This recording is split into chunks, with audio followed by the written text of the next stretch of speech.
the locations are hard to beat. You can't get much better than where they put them. And I think that's a big part of the draw of them is you're going to the highest peak in the area and you know that you're going to have those incredible views for forever. And I think that's kind of what got me into it. Well, and then the adventure, each one of it was a little different and a little bit, some are easy to get to, some are not. So it becomes a bit of a challenge to kind of collect them all. Are you into four-wheeling, camping, and exploring? How about off-road racing like mud bogs, short course wheel-to-wheel racing, or even desert races? Well, you've come to the right place. Welcome to 4x4 Canada podcast. My name is Wes, and I've been four-wheeling since I was 6 weeks old. I have over 20 years experience in 4x4 shops, many more than that in the off-road racing, and a lifetime of exploring the backcountry across Canada. Every week, we bring you a new guest where they give you their perspective on the industry. We discuss everything from four-wheeling, overlanding, every form of off-road racing across this great country, as well as we talk to Canadian manufacturers and 4x4 shops. Just a quick reminder that if you're looking for more episodes, you can find all of our episodes on 4x4canadapodcast.com or your favorite podcast sharing platform. You can find us on Facebook, Instagram, and YouTube at 4x4canadapodcast.com. Now let's get to the show. Our guest today is kind of like me. He has a Tacoma, he loves the outdoors, enjoys photography, and has a thing for forest fire lookouts. Unlike me, he's actually good at photography. He's a lot more active than I am, and he actually enjoys camping in the wintertime. Ryan, welcome to the 4x4 Canada podcast. Me, Wes. So, Ryan, you're an explorer and a photographer from the BC Okanagan. Yeah, folks can find your awesome nature photography at Ryan Vanveen Photography on Instagram. Of course, I'll throw that link in the show notes for you. So, a couple things I want to talk to you about. We have some of the same interests, like I mentioned, camping and exploring and photography and the fire lookouts. Let's start off with camping. Last year, you made a goal to camp at least once every month. So I definitely got it. I got it done. So it was a New Year's challenge, a New Year's resolution that I made. I had 3. Basically, it was camp every sober, more or less. Drinking less was one of them. Camping every month. And then I can't remember what the third one was, but the main one I wanted to focus on was camping once every month, and managed to actually get out and do it. Yeah, and you've already been out a few times this year already in January and February as well too. So keeping that streak going. Thought it was because I actually accomplished it. Figured let's do it again. So winter camping is something that I've thought about, but as you and I have talked about before, I'm not set up for it. I'm currently using a ground tent, and that just does not work well in the snow or even in the springtime with the mud. And so within the next month or so, I either go into a canopy or a rooftop tent. But having said that, people climb Everest using a good ground tent and not a rooftop tent. So I think winter camping is all about being prepared with the right equipment. So I know you have a Tupelo rooftop tent, which is a good quality. And do you also use I do not use a heater. So part of my challenge for winter camping was to try for sure for 1 year without one. And just to see basically what temperatures I could go down to with the setup that I have before I'm a block of ice. Yeah. And so I've chosen not to do diesel for the time being. Not saying it won't happen in the future. I would love to try it because everyone that has it raves about them. And so it's definitely not out of the picture. But as of right now, I'm just basically trying to push my limits a little bit on the cold weather camping without a heater. Yeah. I think a lot of it comes down to even, good layering, right? And good quality equipment. You're not going to go out doing winter camping with a Walmart tent and a $29.99 blanket or correct. So my background for my equipment is definitely hiking related. So I've done lots of winter camping with a ground tent and that kind of thing. So I've got a bunch of the sleeping bags that are -18 rated, that kind of thing. So I went into the rooftop tent challenge kind of with a bit of gear that I already had, knowing that I could push the envelope with the cold weather. And then we tweaked it a bit with some other stuff. So the one part I probably have a bit of an issue with, even if you have diesel heater, is you're nice and snug inside your sleeping bag. Even with, like, say, even if you don't have the heater, you're tucked in there, you're nice and warm. And then you poke your head out and it's about to freeze your balls off. Yeah, there's sometimes little screams. Yeah.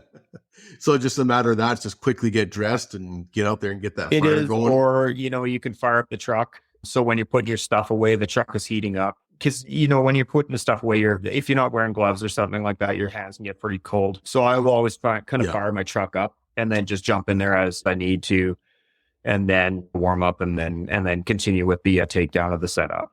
But yeah, that makes sense. That's been one of the concerns is, you can be nice and warm inside of it, right? But again, it goes back to wearing proper, good quality gloves and good quality clothing and layering, and it can be warm anywhere, right? So I actually have to admit that we went camping, I think it was right at the end of November, and Frank, Corey, and I went out, and I actually forgot my tent. So I actually slept in the cabin like a coma, and you know what? It was nice and warm, and it was actually comfortable. Laid the seat right back, and it was actually really good. I think it had a better night's sleep than the other. Yeah. Well, the one thing something that you always have to remember is with the tent is that you're still in a tent. So when there's outside noise, whether it's coyotes or Canadian geese or crows or you name it, barking dogs in the distance, you always hear that. Whereas some of my friends and stuff like that too, they've got the setup with the in canopy and they don't hear a thing. There's definitely pros and cons to rooftop tents and canopy camping, that kind of thing. What do you find with condensation in the rooftop tent? I mean, obviously the pellet tent is a good quality tent. I assume that you have an anti-condensation mat in there. Do you find more condensation in the winter time? I do, more or less, because I've got an insulation kit with mine. So this year I got the insulation kit with the newer tent. And part of that was to try to get some feedback, let the guys know what I was coming across. So with winter camping, you tend to shut the windows a little bit more as well. So you do, gain a little bit of condensation in there from your breath thing. One of the ways I kind of mitigate that is I have a small fan that I bought off of Amazon. It's just got a little hook and it just, clips onto something up above you, and you just kind of have that air moving all the time. And I found that really helps get rid of anything inside, just moving that air. And for some reason that seems to work, because I've only had one day where I've noticed condensation, and that was by like -17 day. But that's it. Right. Aside from that, and I'll usually try to crack a window a little bit because it just allows that little bit of airflow to come through, and it gets rid of that condensation. And then at home, you just have to make sure that you air the thing out. So you got to take it home, especially if you've had snow or anything like that. I always just take it home, set it up, and I'm lucky that I've got a garage that can do that. And then again, throw it in there, have a little bit of heat in there, and it dries out in a full day. So that gets rid of your mold issue too, because I've had lots of people ask me about mold, and more of an issue down at the coast if you have nowhere to air it out. But if you do have a spot, that's what I do, is I just throw a fan in there, let it sit in there for a day, and it dries everything out and assures that it's ready to go for the next trip. Have you got an awning? I do. So I've got an awning that can kind of come out from it, and I guess it comes out about 15 feet out the front, and it goes out to about 10 feet wide. Yeah. But we don't use it a ton because, we just don't have rain in the Okanagan. So, and I at the coast recently, a couple weeks back, camping at Harrison there, we set it up and used it, and it definitely kept the entrance all dry and that kind of thing. So it definitely has its place. Yeah. And then in the summertime, I just got it in the fall, so haven't really used it in the summer, but it'll definitely be nice for shade and that kind of thing. Yeah, I love mine. I had it on the Xterra, and then I brought it over to the Tacoma. And it's one thing that I think personally, if I started all over again, to be one of the first things I did buy, just because I just love it so much in regards to the shade in the summertime. I got my cooking stuff underneath, like I've got a folding table. And I put all the cooking stuff there. So you're covered from the sun, you're covered from the rain. I could go camping without it, but it's definitely one of my top things. Yeah. So, and the awning that I was talking about was actually coming off my rooftop tent, so off the front of the tent. But I do have a back wing awning as well on the other side, so it flips out and then comes all the way to the back to do the exact same thing you're saying, where you got your covered cooking area, that kind of thing. Yeah, So you've got the Capella rooftop tent, and I think I know the awning that you're talking about, but it attaches right to your tent and comes out farther Correct. then? Yeah. Yeah. It just basically, it's a full extension of what your rain, kind of what your rain awning is. Like it zips right into the entrance of your own existing tent and then comes off of there and then kind of fans out from there. So you can, plant it straight into the ground and kind of have like the annex look to it, or you can use it as an awning. And it just protects that entrance so that you're not bringing dirt and rain and snow and stuff like that into there, because it gives you a pretty big dry area underneath. So yeah, it's something that it's new to me, but I've actually really enjoyed using it. And I thought it would be a real pain to set up, and it was actually really easy, even for one person. So that was actually surprising, because there's the reason I got the awning too with the no poles, is because convenience for me is like the biggest thing. So if it's easy, I will use it. If it's, I won't. So that's it's kind of built into everything that I do with my build. If it's easy, I'll use it. If it's not and it's complicated, I'm not going to touch that. Rather, just avoid it altogether then. So just keeping it. Yeah, that makes sense to me. Yeah. My awning is one of the old school ones that you got to roll out, and it's, got the legs on it, and it's difficult for one person. You can do it with one person, but it's tough. It's not the easiest thing to do. Rolling it out is rolling it back in is even worse. Right? Yeah. So sometimes, what are you doing in the wintertime in regards to your shoes or your boots? So, like, do you bring them inside with you and then? Yeah. So what I do is I usually have two sets of clothes, and what I have two sets of clothes. One, because I don't want to smell up my sleeping gear with my campfire stuff. So I've got outdoor stuff that I'll wear around the campfire. So all I did was like buy a cheap, puffy jacket from Canadian Tire on sale, that kind of thing. It's like whatever, get burn holes in it, I don't care. Some older gloves, that kind of thing. And then I switch over into like a pair of sweatpants, thermal top, and just depending on how cold it is, obviously. And then winter boots for around the campsite. And then I've got a pair of like cabin booties that I use. And so I'll take that up into the tent with me, or into the little, shoe holders. And then the super easy to slip on and off if you have to get up in the night, because there's nothing worse than, having an emergency in the night and trying to figure out how to put boots on while you're half blind and that kind of thing. So, yeah. So it's just, that's actually a really good idea. The little cabin booties. Yeah. Yeah. That's they're great. Yeah. Like, again, this is the new thing. You're always kind of seeing what other people are doing, and then you try them out. And you're like, you know what, that really works for me. So yeah, I've been really happy with it. Yeah. That makes sense. do you guys have a dog? We do. We've got 2 dogs. So nothing big. So, two mini wiener dogs. Okay. Gotcha. So they come up with you guys then? Yeah. Yep. I know a lot of people have got dogs over the winter camping. I can't blame them. Yeah, no, if they do, they're just underneath the blankets right away, right? But they are really good from spring till fall. Yeah, they love being in that rooftop tent. Like, we can actually just put them up in there for the evening and have our fire, and they don't whine, they don't complain. It's comfortable because it's, you have a proper mattress and some proper bedding. And for our dogs, that's their idea of heaven. Yeah, at least they're not a great big dog, right? So it's easy to put them up and down the ladders, that kind of thing. And I know some people have bigger dogs, and I'm not sure how they huff them up there. I've seen some people that have got like a ramp going up, up kind of idea. Yeah. And done that before. So, yeah. So I think, we mentioned, having good equipment is key to enjoying any winter pastime. Yeah.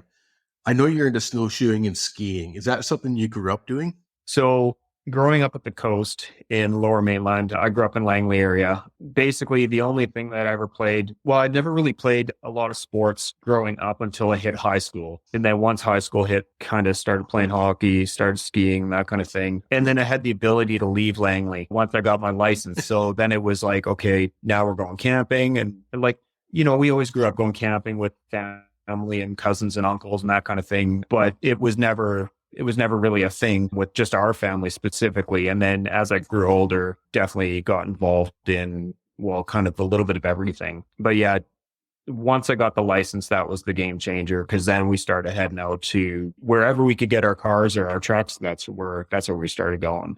So Yeah.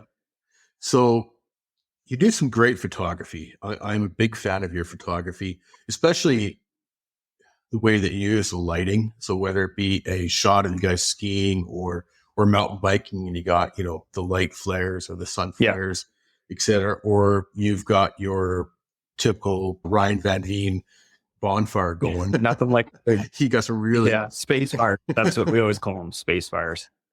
You can't see from space. Is it really a fire? Exactly. So you've definitely got a good eye for your photography, and as I mentioned earlier, you know, people can find you at Ryan Vanveen Photography on the gram. Yeah. What got you into photography? This was the one question that I was trying to think of the answer for, and I don't know. I've just always really enjoyed it. I love video and stuff too. It's just a lot more time consuming, so I think I kind of stuck with the photography aspect just because of the convenience of it, and I've just been kind of on and off with it since high school. Never really had anything really high end until about, say, 10 years ago or so. And then even a little longer than that. And then once you got the real equipment, then you can really kind of double down and get into it. And it's like everything, right? Once you have the proper equipment, then it makes it a lot easier. So yeah, I bought the big camera and the big lenses and all that fun stuff, and spent a fortune and all that. And then kind of got out of the big camera stuff when that kind of the lifespan of the camera died. And then I lost a lens off a cliff and stuff like that. You know, shooting the stars up in a windstorm and the tripod fell over, that kind of thing. So not getting paid for it, it was a lot of money to reinvest in. And I just said, you know what? At this point, the cameras on the phones had become so good that I just kind of switched to that. And I was sick of kind of lugging around 35 pounds of gear on every hike or mountain bike or, wherever you were going. And the phones become so good. There's still limitations, your night photography is still kind of, and anything where you have to zoom in, it's kind of meh. But for everything else, you're hard pressed to find something that's more convenient and easy to use. Yeah, I agree 100%. It even goes back to earlier in the conversation where you're saying that if it's easier for you to set up, say a awning or whatever, you're going to use it more often. Yeah. Same thing. If you're lugging around the camera, you got to get it out. You got to throw the lens on, etc. And I did the same thing. I mean, I used to do a lot of photography back in Ontario, with the off-road racing. And I did photograph a number of running races and that. And out here, when I moved out here again, I was enjoying it, but I found the same thing as you, that I just wasn't bringing it out as often, or the cameras have evolved so well in the phone that they're incredible in the phones, to be honest with you. You're very hard pressed to tell the difference between someone who knows what they're doing with their phone camera and with a professional camera. I mean, there's still definitely some small variances, but it's come along so far, and people are blowing up photos anymore. They're just looking on, realistically, people are looking on Instagram and Facebook, and they're just small, if it's on the phone, it works, right? So if you're not truly getting paid for doing it, it's a lot of money to invest in a passion. And when you have so many different ones, you got to pick and choose where you're going to send your cash. That's a big problem. Yeah. I actually ended up selling my Canon and my lenses and that probably 5-6 years ago. And I'm strictly on the phone now as well. And, there's some things, like you say, that you do lose when you go to blow up a big picture on your phone. Yeah. You do lose a little bit, but the average person probably can't even see it at that point. True. Right. Yeah. So, and then the other thing is, how often are you doing that too, right? Is it enough to make you to warrant buying that gear? For me, it was a no.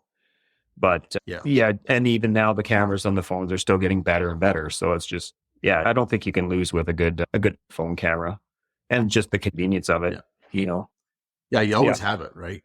So, you have it on the seat beside you when you're 4x4ing or whatever it is, and you can just jump out super quick and it's just there, right? And see something that you want to videotape, well, you can throw it in your hand and start videoing as you're going up a trail, a steep spot or something like that. And you got instant, 4K, great video. And before it was like, okay, now I got to get the camera. Oh, I got to change my lens, this and that.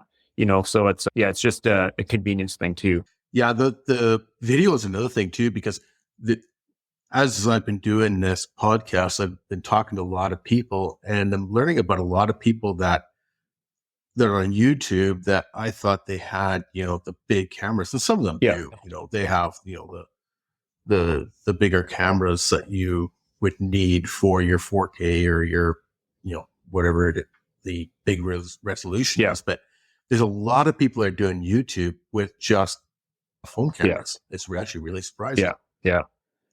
No, they've come a long ways, and I think, and they're still going to come farther too, right? Like, I mean, eventually I think it will kind of put the big cameras right out. I mean, obviously it's taken the digital point and shoots right out of the equation already.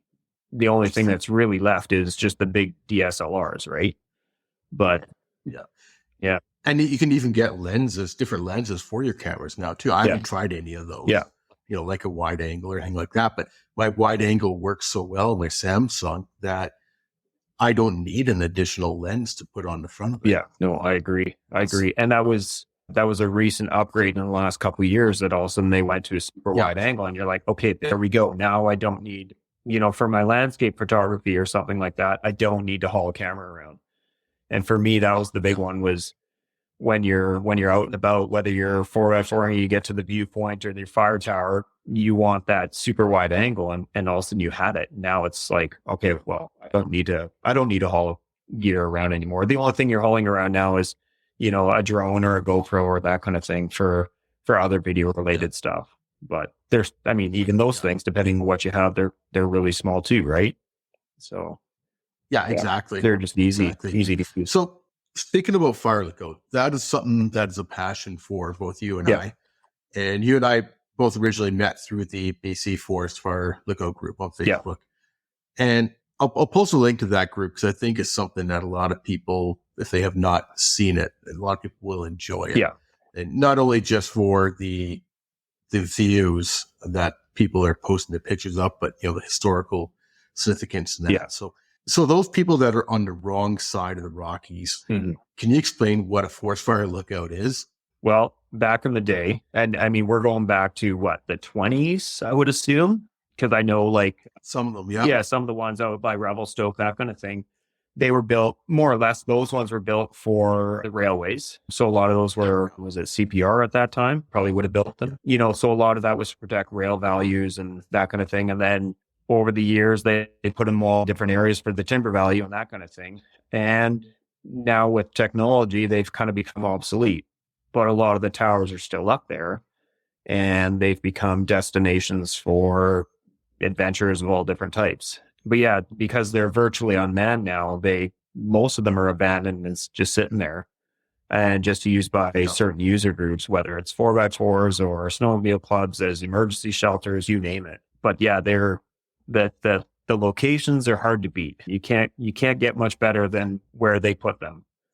And I think that's a big part of the draw of them, is you're going to the highest peak in the area, and that you're going to have those incredible views for forever. And I think that's kind of what got me into it. Well, and then the adventure, each one of them was a little different and a little bit, some are easy to get to, some are not.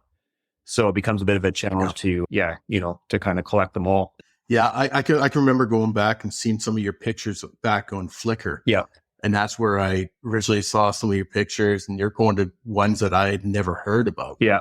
And I was like, wow, I didn't know there's a lookout in that area.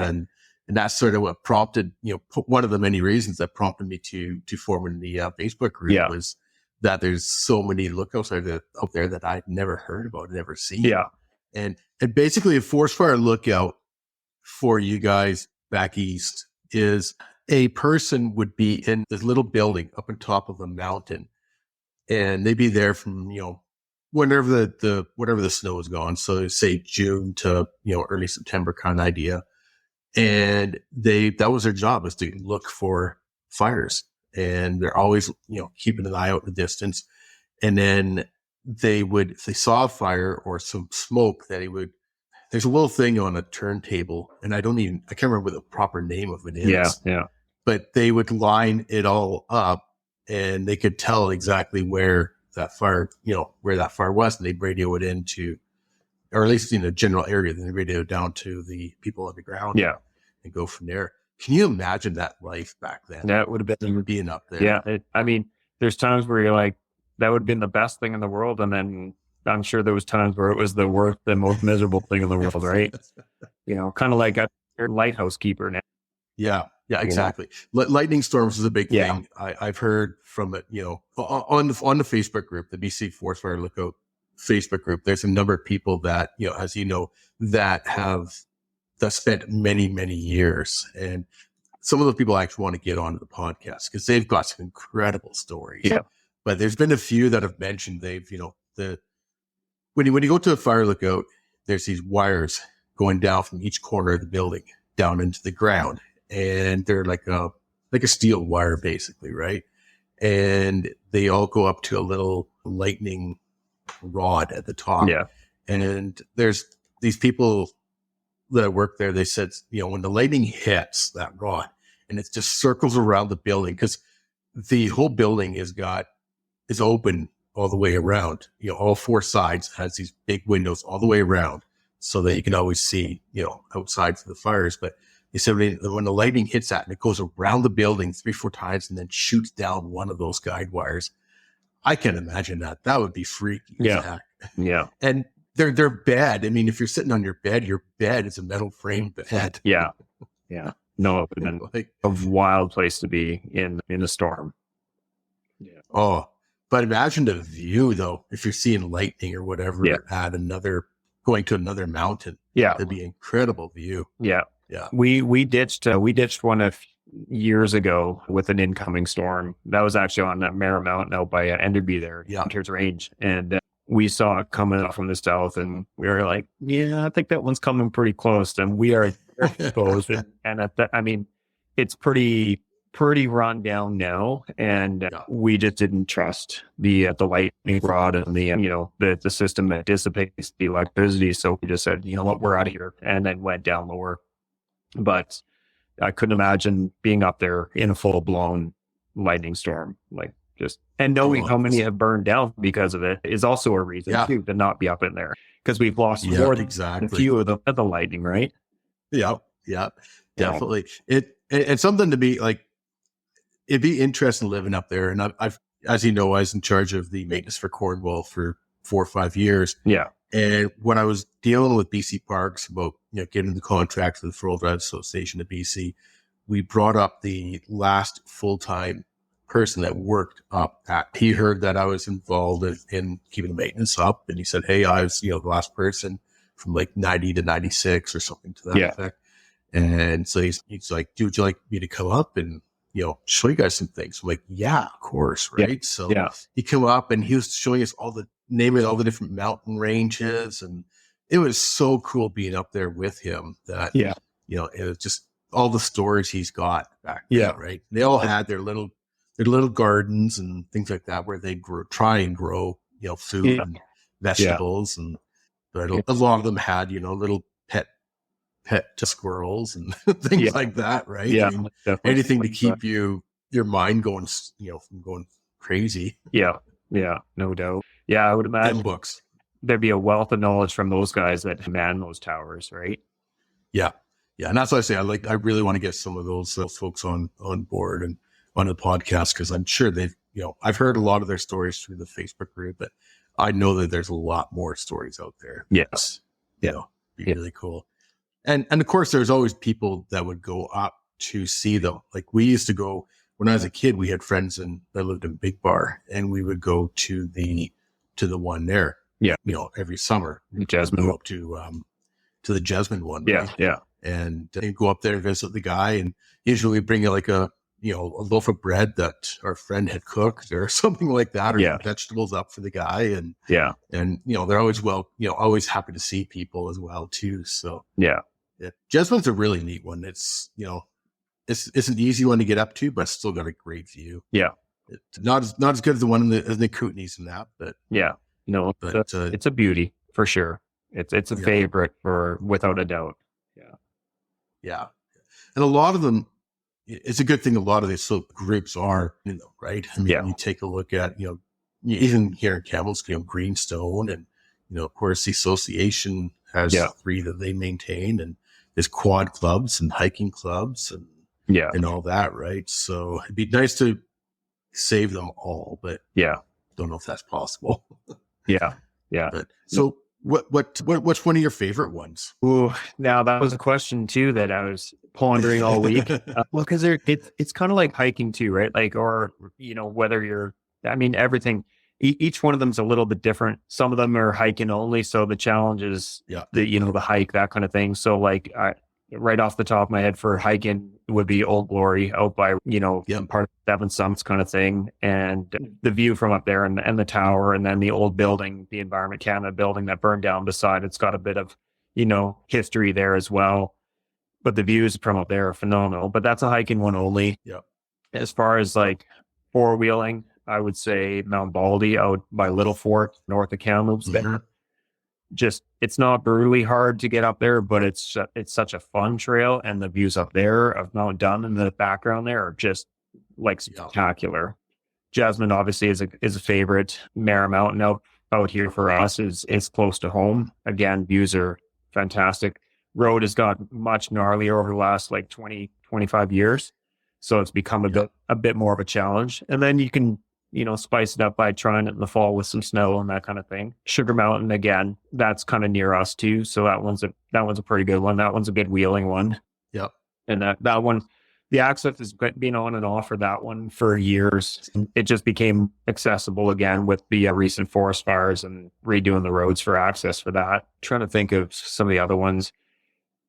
Yeah, basically done a couple. Have you done Lavina? So Lavina skunked me last year because I was on my way out there when my truck broke down, and the drive shaft fell off my truck on the highway doing about $120, and that put an end to that trip real quick. And then, so we never ended up doing that one. So that one's on my list for this year to finally get that one off the list. And because that one's been killing me. I've been to Buchanan like I don't know how many times, and you're just looking over towards Lavina every time, going, "Oh, I want to be there." Yeah, no doubt. So, I haven't been to Lavina either, and it was on my list. And the one time, it was a couple of years ago, I was planning on ready to go, but it was just so smoky. It's not worth the drive out. And I talked to other people in that area, and they said, you can't see anything. Yeah. So it's like, well, it's not even worth going, right? Yeah. But would you believe that I have not been to Mara or Sugar yet? Really? Yeah. Okay. So we're going to have to, Mike from the Unexpected Off-Road, obviously we're really good friends, and he's like, we got to get you out here. I'm like, I know. It's like, we tried to go up to Sugar once. We got stopped by snow. Okay. And, but yeah, Mara and Sugar are both on my list that I got to do this year. Yeah. For sure. So yeah.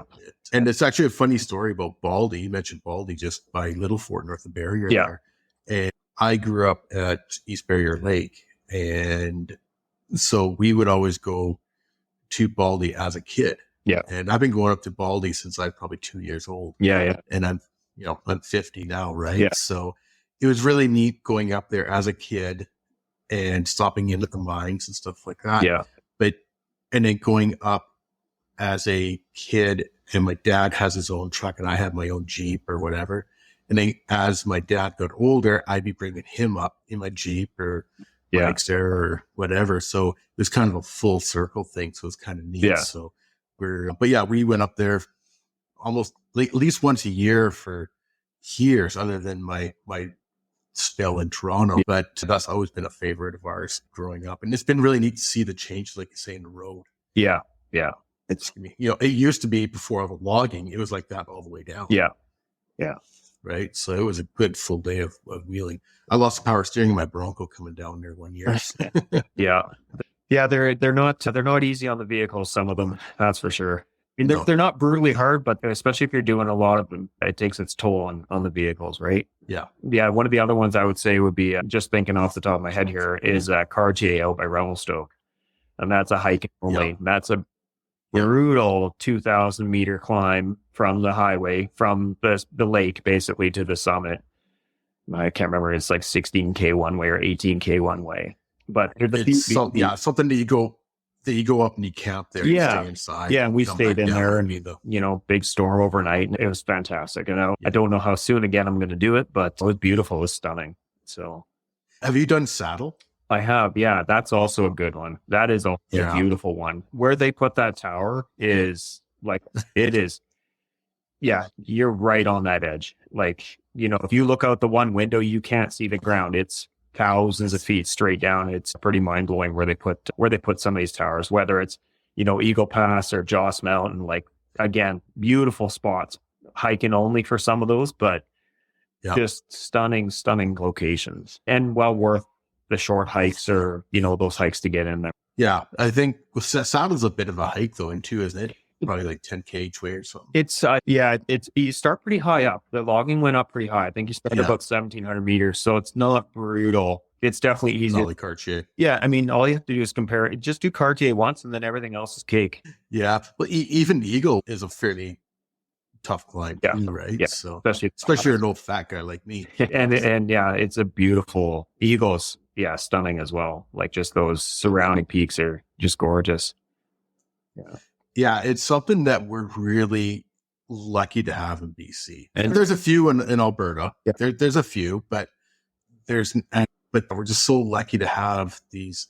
There's so many mountains here in BC, but there's now trails to them, or roads to them, right? So, well, and even the ones that don't exist anymore, some of them have, like Terrace Mountain. I'm thinking just nearby here, west side near Okanagan Lake. Yeah, the tower's been gone for, I don't even know. It's been gone as long as I've lived up here, and that drive, and it's a beautiful spot up there. I mean, that's a good wheeling one as well, to go up there and camp. And it's not brutally tough, but it's enough to get the adrenaline going when you're going up there. And it's gorgeous up there, Yeah. That's the one nice thing about a lot of it. Like I say, it's just a matter of getting out and, even take Cornwall, for example. Cornwall's an easy drive up. Yeah. You're out there and enjoying nature, and you got great views of the coastal mountains. Yeah. There's so many nice areas in BC. Like I keep on saying it, but yeah. Sorry guys, the rest of Canada, we're pretty lucky that way. Mind you, have you done much traveling across Canada? All of Canada, I think, is beautiful. I think we cannot live in a prettier country. No, I agree. I agree. I haven't done much beyond Manitoba. I was born in Manitoba and then I moved out west, like right away. So I don't remember really living there, but definitely gone back and forth a bunch of times over the years. And every time I come back, I'm like, yeah, no, this is where I want to be. But there are definitely some amazing spots. Like I always say too, it is what you make of it. So, Vernon too, a lot of people bash Vernon, like where I live, and they bash where you live. And it's like, you know what? I couldn't find a better place. I'm super stoked, but I make the best of it. So whether you're in Manitoba or wherever, it's what you make of it, right? So I've been in Kamloops 12 years and wouldn't dream of moving anywhere else. Yeah. And yet, like you say, you make what it is. When I lived in Toronto, we would do a photography trip every fall to Montreal, or to the far east side of Quebec and into New Brunswick for the fall colors. Yeah. And that was just absolutely incredible. If you've never seen fall colors like in New Brunswick and Eastern Quebec, it's just absolutely mind blowing. Yeah. You're a brand ambassador for a few companies. Let's give them a shout out. We briefly talked about Capella Backcountry when we talked about your rooftop tent. Yeah. Let's maybe explain to listeners a little bit about Capella. Okay, so Capella was started at about a year and a bit ago by a fellow out of Chilliwack, and he felt that basically he was getting priced out of the market of overlanding for families. And he really wanted to get into it and couldn't afford, and a lot of people can, but with the family, he couldn't afford to buy the iCamper, rooftop tent, and the full setup. And so his mission was to basically create a company that would buy and make affordable overland gear. And he's expanded since he started. So he's got the trailers, which are also partially manufactured here in Chilliwack. And then he's got the tents. He's got a couple of different designs. He's got batteries and like the Jackery battery kind of thing, but it's a Nitecore battery. And he's just basically creating a market, or creating a product that anyone can kind of get into without breaking the bank over, and not chincing on quality, because that was his big thing. And He's very big on that, making sure that the quality is there for the product. You can offer a cheaper product, but is it going to stand up to it? And that's the point of Tipella, is to provide a product that's well priced and is also a good quality product. So, and he's also expanding it and stuff too. So From the tents that I have seen, or all the photos I've seen, it all does seem to be good quality stuff. Yep. And I know that you're not going to, like, even the fact that you use it and you promote his stuff. I know you're not going to promote something that you don't believe in. Correct. Just knowing who you are, right? Yep. So the fact that you use a product, you use it all seasons, yep. right? That's been proven, yep. Last winter. And the fact that you are still a fan of that product does speak out. I know you put it through his paces. Yep. Well, and that's part of the whole deal with it as well, right? Is to give him feedback and let him know what to improve, what works, what doesn't. And I think that's the kind of the job of an ambassador, whether it's, clothing or overland gear. You got to provide you don't just take pictures and blah, blah, blah, and walk away. You got to, actually work with them and let them know what works and what doesn't. And it's been a really good relationship for that. And the products, I think, in my opinion, have just got better and better through the feedback of not just myself, but the other users as well, right? Yeah. Another one that really interests me, especially since you and I started talking more about winter camping over the last little bit, was Woo Love apparel. Yeah. And 100% merino wool underlayers like long johns and shirts and that. And it's all a Canadian company, right? Yeah. Yeah. So he's based out of Manitoba. And so it's proven. And yeah, I've been using it for basically since the fall. I kind of got in with them, and they approached me, asked me if I was interested. And I said, yeah, I will definitely through its paces. Yeah. I don't leave the house very often without the thermal top, and even the beanie and the socks and stuff like that. Like, they're just kind of my go-to. I use a lot of merino for a lot of my camping and a lot of my hiking and that kind of thing. And I actually find this is blatant promo, but I do actually find it more comfortable than a lot of the other brands that are out there. And it's like some of the merino that you get, or some of the wools that you get, they'll be scratchy, itchy, just not super comfortable. And this one I actually will just pretty much wear all the time and wear for skiing, cross-country skiing, for camping, you name it. And well, that's what I was thinking. You're very involved in the outdoors in the wintertime, as we've talked about. Yeah. And I know you, and I know that you're not going to be promoting crap. Yeah. Right. You're going to be promoting stuff that you actually believe in. And so I've actually been looking at some of their stuff, and be honest with you, it probably won't happen until next fall when I do need it, because I'm not going to go camping or anytime soon. Well, and you're on the tail end of winter too, right? So that's exactly what I was saying is, why spend it now and just going to sit in the closet for the year, right? Yeah. So they do, like, say, long johns of shirts and socks and a couple other things too, right? Yep, they kind of do. Yeah, pretty much all the base layers. And then there's an affiliate site that he has. It's called North Wool Apparel, and just has a few different other items on there. So it's worth a check out. But the majority of the stuff is on Wool Love, and he's expanding his offer as well. So he's I know this spring he's supposed to be coming out with a whole bunch of new stuff for expanded line for women and a few things for the guys too. So I'm looking forward to trying that out. And I know my wife is definitely looking forward to the women's line expanding. But so far, been really happy with it. That's for sure. Good. And I love that they're a Canadian company, right? That's, both them and Tipella, they're both Canadian based companies. And that's something that we do try and promote. So we'll put those links in the show notes as well for you too, because I definitely want to help out any Canadian companies who can. So let's talk about Timboro. Did I pronounce that right? Yep. Okay. I know you got some decent prices on some of the camping gear. Yeah. What can you tell us about Timboro? Okay. So Timboro was started by a fellow in Burnaby, and I believe he's from Hong Kong originally. Don't quote me on that one, but he goes back and forth quite regularly. And what he wanted to do, realistically, what his idea was to eliminate people searching around for cheap Amazon crap and actually provide people with something that's very well priced, that is actually quality. So when he goes back home, he goes to these trade shows and sources out very well priced quality gear, as opposed to, just hauling over the cheapest crap and trying to turn a buck. So he basically threw kind of everything from his site at me and said, here you go, test it, review it, and let me know how it is. Most of the stuff, I wouldn't say all of it works 100% for the camping aspect, but Yeah. a lot of it is really good and really hard to beat the price for what you're getting. Like I use a lot of the lights that he has. They're just, for around the campsite, lighting up the truck, that kind of thing. Even the stoves, he's got hammocks, he's got, shovels, and you name it, he's kind of has a little bit of everything. So, if you're in that market, it's worth a checkout. And again, it's cheaper stuff. But if you're on a budget and you just want to get out, it's enough to get you going.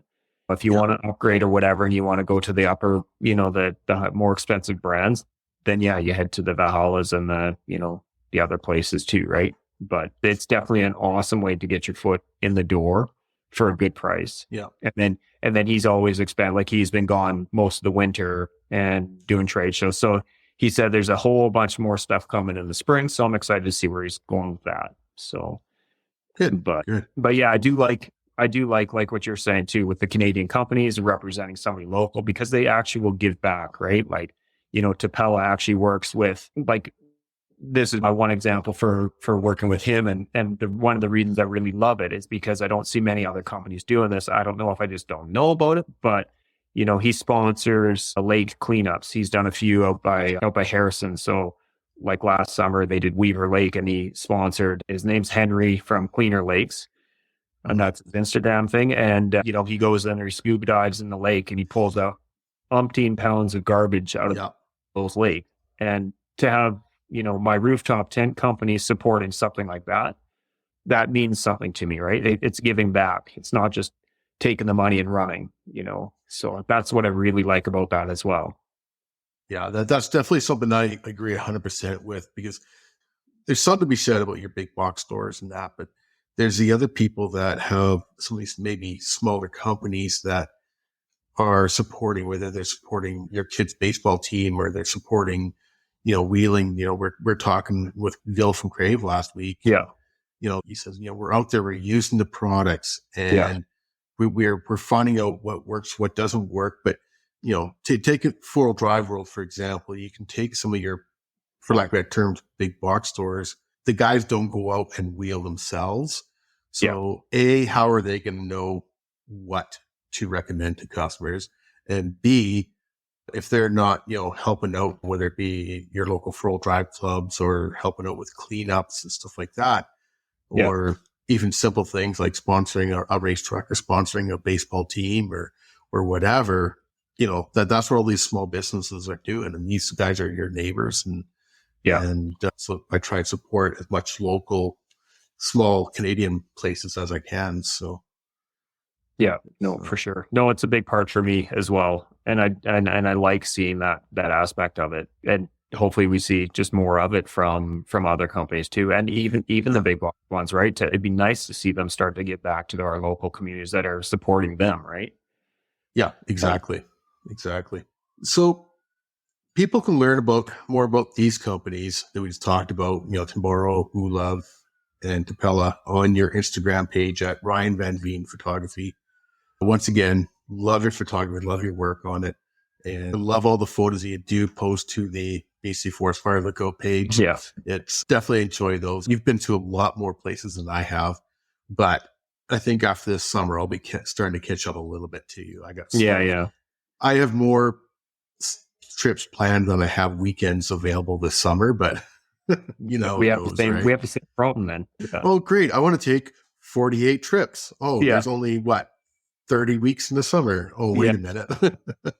No, it's a good problem to have, is that, without a doubt. Have you been up into north, up into Cassiar and stuff like that? I have not. Me neither. As always, it's always on the list. This year, for myself, I'll be focusing more on the Kootenays, kind of redeeming myself after losing the truck last year, because I lost my truck for 15 weeks last year. Oh, that's brutal. And it was August and September and October. And best months. And especially for last year, like in BC, we had the best fall up until like in November. I mean, it came to a very abrupt stop, but up until then, oh man, I missed out on some yeah, I had all these plans and out the window they went. So this year's redemption year. It ultimately for me depends on the weather, and the smoke obviously are going to be the Yeah. two big factors. But again, I want to head up, like you say, out to the Kootenays and as well, or even the opposite way and head over towards Braylorn and Pioneer and do some exploring over there. Like, cause we did, well, actually the first time I met you Yeah. was we were heading out that direction because we were at Big Bar and we were headed to Poison and China Head. Yeah.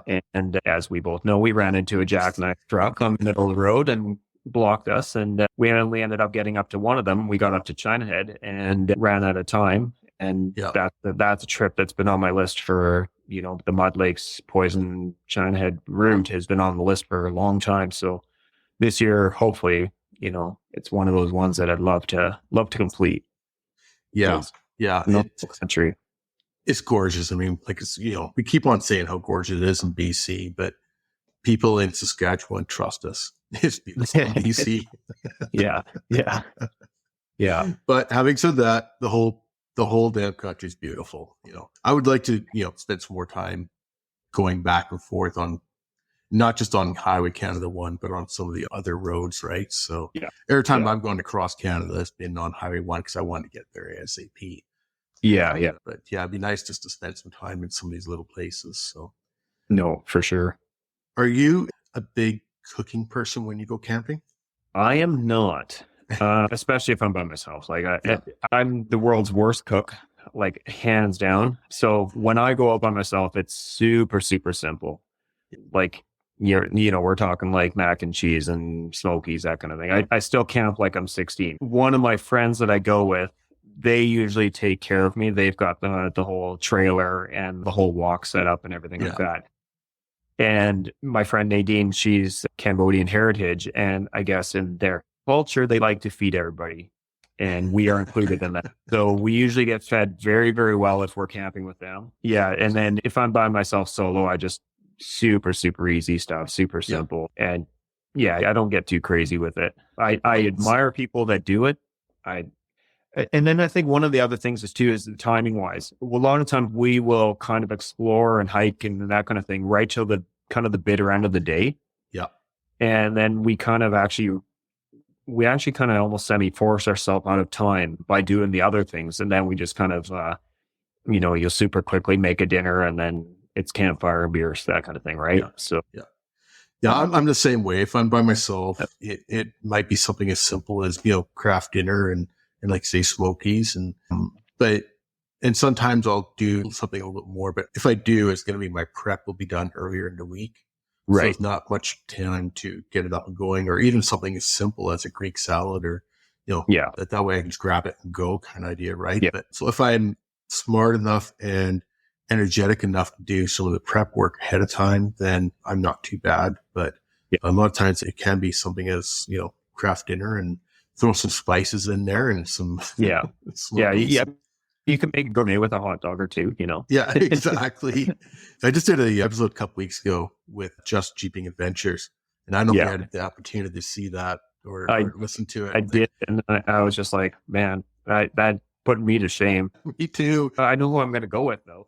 Oh, totally. I'm like, anytime you come up to the interior, man, we'll go with you, no problem. Yeah, And we're talking, what was it? It was cinnamon, the pancakes. The pancakes, yeah. Oh my gosh, it was what's the word I'm thinking of? French toast pancakes kind of idea, wasn't it? Or something to that effect. It was cinnamon something or other. Cinnamon toast pancakes. Yeah. It's like, it was, oh my gosh. It was enough that tasting it while he was explaining it. Yeah. But, having said that, even he said himself, it doesn't happen all the time, but it's, usually when they're out with another couple or two and the wife's along and they have some time, right? Yeah. And that's what it boils down to, like you mentioned earlier, it's the time. So, but I have to admit, I can be a craft dinner boy as well too. So, no, if I'm with Sabina, my wife, she will definitely figure stuff out before we go. She'll kind of meal plan. And then we've got the fridge in the back of the truck. So that's actually been a really big game changer for us, the fridge, because we used to just get so frustrated with throwing stuff in the cooler and then your stuff would be floating. Yeah. You go get hash browns in the morning and they're waterlogged and your eggs are floating around, and it was always a mess, and it was always kind of a deterrent to actually get into the whole cooking thing. And I have to say that the fridge has been a really big game changer for us for feed prep and that kind of thing. Because everything just stays dry. Nothing's floating. Yeah. I've got a Dometic fridge in my backseat as well. Yeah. And it, like you say, it's definitely interesting. I find that I think I'd enjoy it more if it wasn't so many of single night camping. If I was doing more 2, 3, 4 day camping. Yeah. Because for sure. you don't really lose that much ice overnight kind of idea. But Yeah. it definitely works quite well. So yeah. And now these fridges, they're coming down in price. There's a lot of other brands out there, before even 4 or 5 years ago, or when I bought my Dometic, it was Dometic and the ARB. Those are the two. It was them or nothing. Yeah. Really. And now we're starting to see some other brands come on board and they're starting to prove themselves too. They're not just Chinese or ones, they're Chinese offshore ones that are starting to prove themselves. Yeah. Right. No, and that's been really nice to have those options, in the whole overland, the whole 4x4 community, right? Like just having the competition has been good I think it's been good for the industry altogether. Mm-hmm. Just giving people more options and not, you're going to have the good one or you're going to have the crappy one. You have half decent gear for a half decent price now. Yeah. You don't have, the $2,000 fridge every single time. Yeah. If you can't afford it, you can go with something cheaper and it's going to work for you, right? Yeah. I think that's allowing people to get into the game a lot more, right? Yeah. Definitely. Because it's no bones about it. It's an expensive hobby. So it's nice if you can get in there with a reasonable price. And Facebook Marketplace is your friend too. Without a doubt.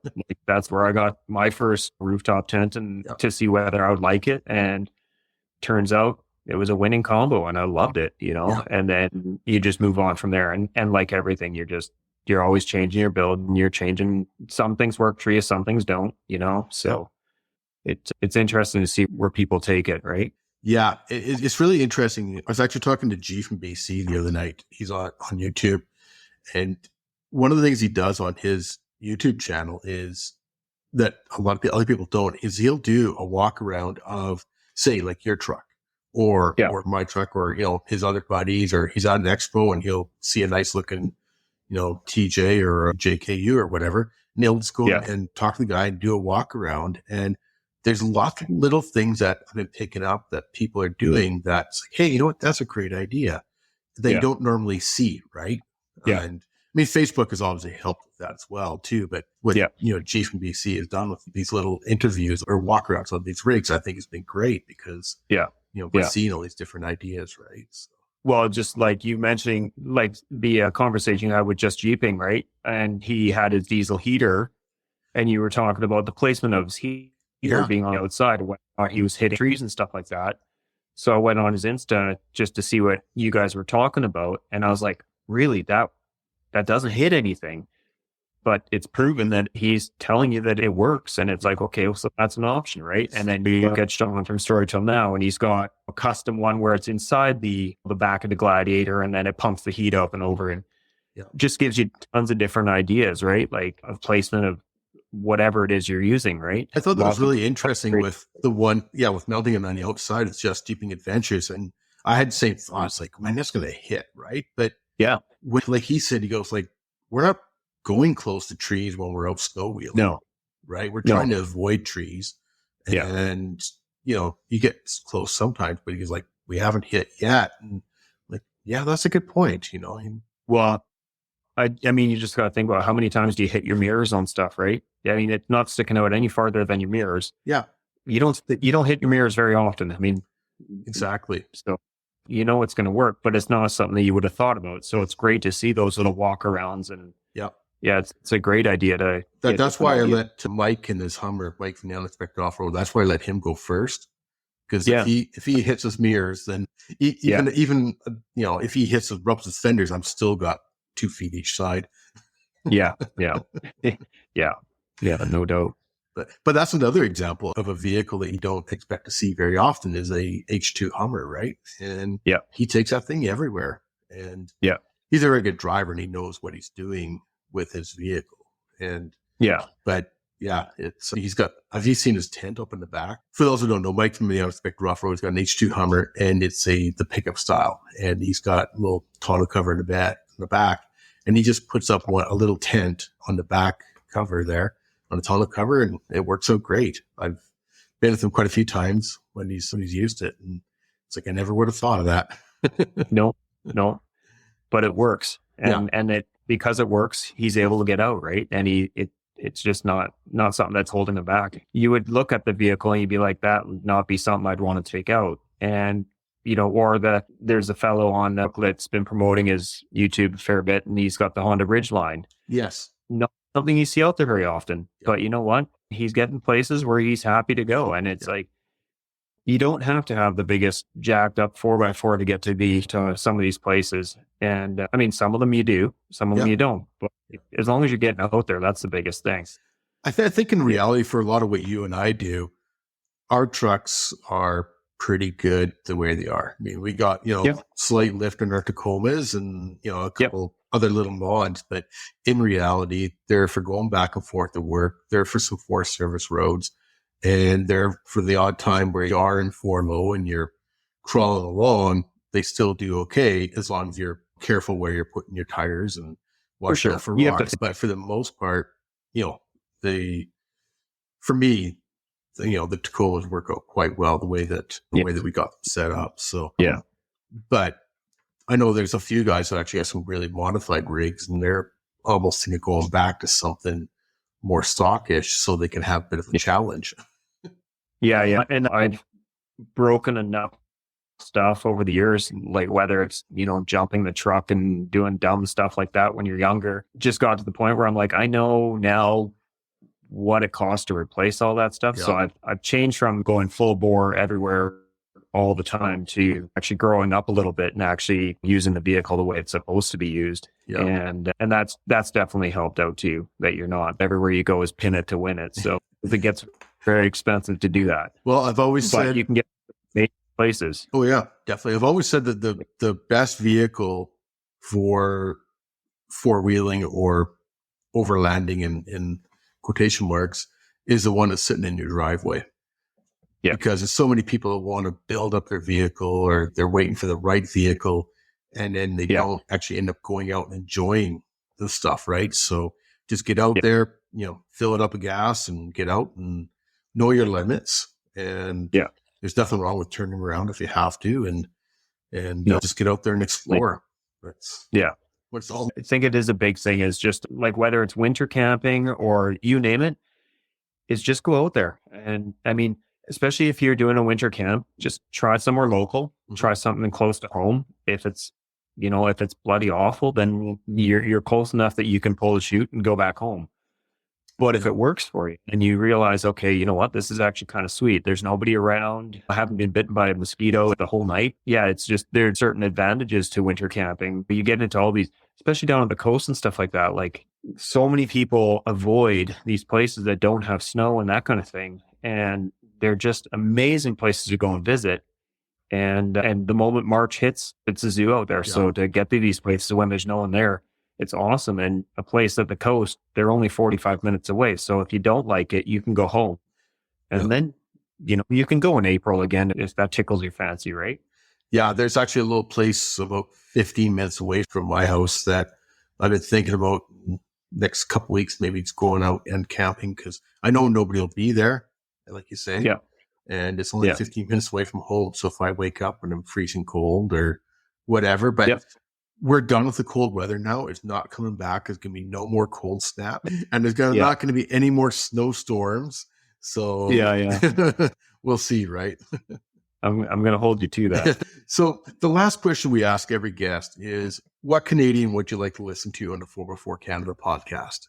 Okay. So I also one of the other questions that was going through my head, who would I like to hear? I had a couple. So there's a few guys that I follow on Facebook, that kind of thing.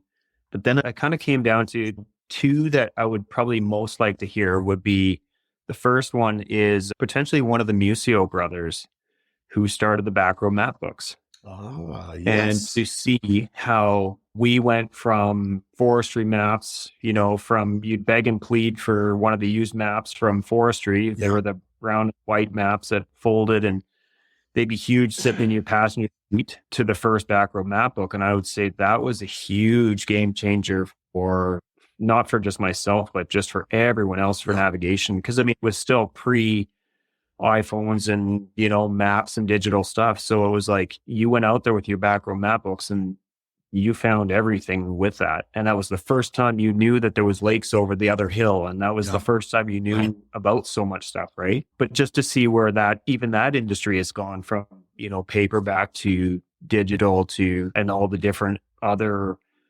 not necessarily forum, but platforms that people can use, right? Yeah. So it'd be kind of interesting to hear their take on the whole industry and where that's gone with navigation, that kind of thing. Definitely. And then one of the other guys that I was actually kind of keen on, and this is a fairly local guy, local BC, would be Kane Blake from Okanagan Forest Task Force. Yeah. So you would know him a bit through the Four Wheel Drive BC Association. And he organizes tons and tons of cleanups in the Okanagan and is always out every weekend. I mean, he's out there almost every friggin' day looking at abandoned camps, spots to clean up and that kind of thing. And then he goes and he organizes these massive cleanups. So he was the one that organized last year a massive cleanup in the Vernon area where even guys were coming up from the coast and Kamloops and you name it. And, not just to give him props, but also to see what, the thought process behind going out there and cleaning up other people's crap all the time. Yeah. And I know BC Four Wheel Drive Association or the Four Wheel Drive BC Four Wheel Drive Association, but I know like one of the mottos is don't trash our app. And, you see gates going up all over the place, whether it's the island or the coast. Are you going along the Coquihalla and new gates are up there? Yeah. Southern Island is brutal. It's gated. So much stuff is gated. And I'd hate to see that happen to our areas, whether it's the interior or up north or wherever it is, right? But it might be interesting to kind of get a take on what he thinks, where it's going to go and whether or not we can keep our backcountry open with expanding populations in cities and stuff like that. I think that's a really good idea. I actually didn't have him on my list. So, and that's one of the reasons I ask these questions is to hear about other people or remind me about other people. But I agree. It would be really interesting to talk to him because he started off as, like you say, just one man or a small crew doing it. Yeah. And they've grown to the point where they're doing all these cleanups and that. But it'd be nice to hear, like you say, hear some of his thoughts on why people do what they do and how can we, stop it or, I don't. And I mean, I know a lot of us will go out there and we'll do our little part. Like the last couple of years, I've had a challenge. I call it the 1 piece per day challenge or the 1-365.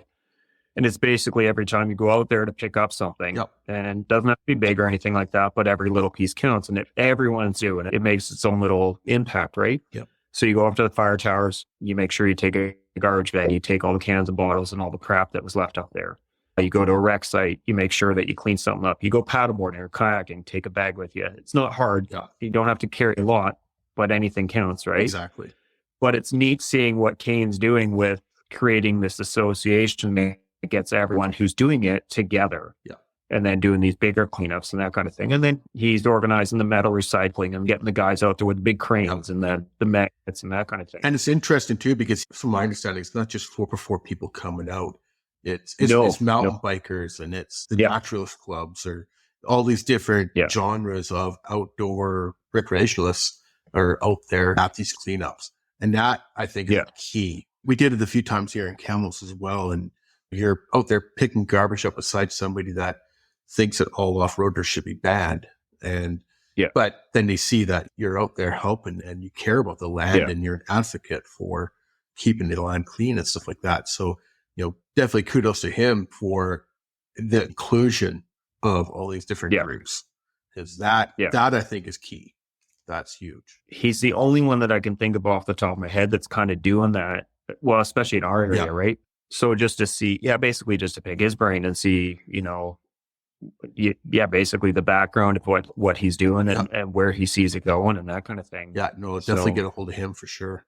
Yeah. And then there was the kind of one of the ones that kind of, and I don't know, maybe you know more about it than I would, but would be the Gambler series. The guys who do the Gambler, I don't know what that's about, but I see them all the time whenever I'm going over the Coquihalla. I'm going from Kamloops to Merritt, and they're out by, at the top by Helmer Lake and doing whatever it is they're doing. But I have no idea what it's all about. And I think it'll be kind of an interesting thing to, It is the biggest redneck event that you'll see. Well, it's now would it be more redneck than the 100 Mile House Bogger event? Well, the Gambler is coming out to 100 Mile House next year.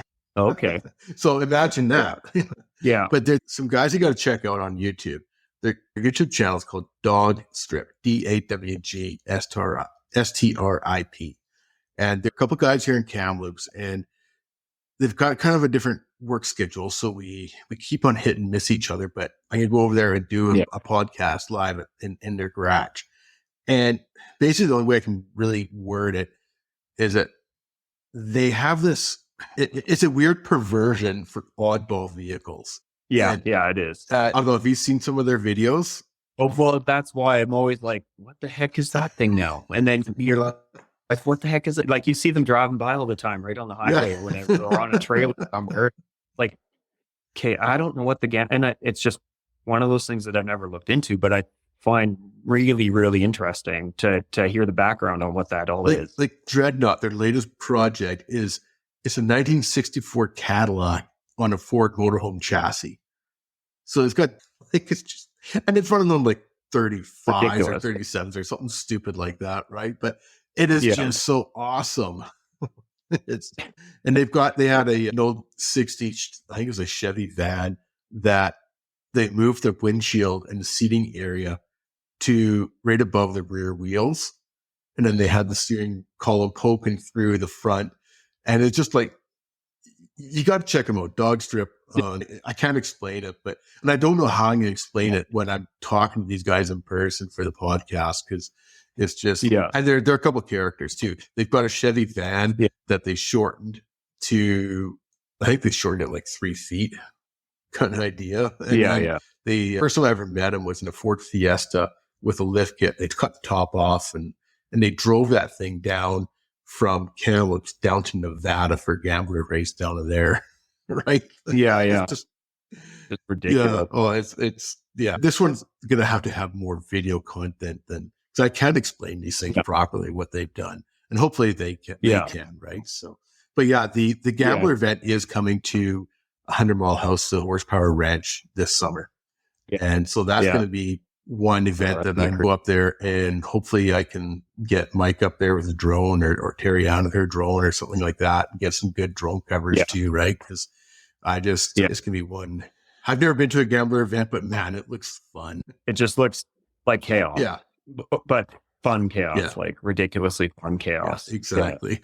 Yeah, it's just one of those things that you see them going by all the time. And you're like, what is this all about? So that's why I'm interested to know what that's about. We'll definitely get those guys. Like I said, I've been talking to the guys here in Kamloops about it. And I know there's a few other ones, but they've got the ones of the YouTube videos and stuff like that. So you'll check them out. So once again, we're talking to Ryan from Ryan Vanveen Photography on Instagram. And I want to thank you again for coming on, Ryan. It's been a pleasure. And, as anytime, I'm always open to talk about forest fire lookouts and camping and all that. So we'll definitely chat more over a beer at a fire. Definitely. Thank you for coming on, Ryan. I really appreciate it. Beauty. Thanks.